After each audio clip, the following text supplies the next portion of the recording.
Office for national statistics ওয়েনেস সাম্প্রতিক এক তথ্যে জানিয়েছে, যুক্তরাজ্যের নেট মাইগ্রেশন 7,40,000 মনে করা হলেও তা আরও 1,66,000 বেড়ে গিয়েছে।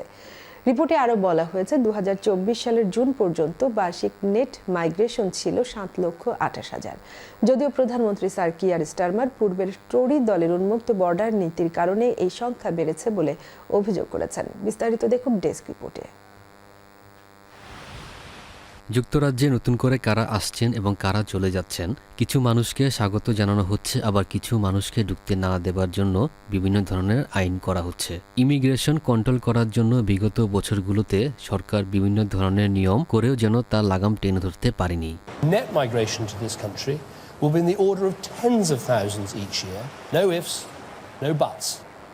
It's important that we have net migration that is in sustainable numbers. We believe sustainable numbers are the tens of thousands. The numbers will come down because we'll be able to control the system. I am committed to bringing those numbers down.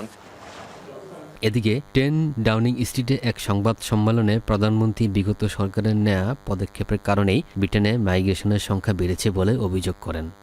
This happened by design, not accident. Policies were reformed deliberately to liberalise immigration. Brexit was used for that purpose, to turn Britain into a one-nation experiment in open borders. Conservative shadow home secretary Chris Philp বলেছেন, তার দল সরকারে থাকার সময় immigration নিয়ে যেসব সিদ্ধান্ত নিয়েছিল তার অনেকগুলোই সঠিক ছিল না। তারা এই বিষয়ে নতুন করে সিদ্ধান্ত নিতে চায়। We need a new approach. We need a hard cap on numbers. We need to move away from mass, low-skill, low-wage migration towards a much lower, limited number of high-skill, high-wage migrants. 100,000 member হওয়ায় reform UK বৃহস্পতিবার এক অনুষ্ঠানের আয়োজন করে, যেখানে immigration control করতে না পারার পরিণতি নিয়ে মন্তব্য করেছেন দলটির প্রধান Nigel Faraz.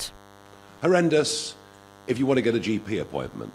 Horrendous if you want to travel around Britain's motorways. Horrendous if you want your kids or grandkids to ever get a foot onto the housing ladder.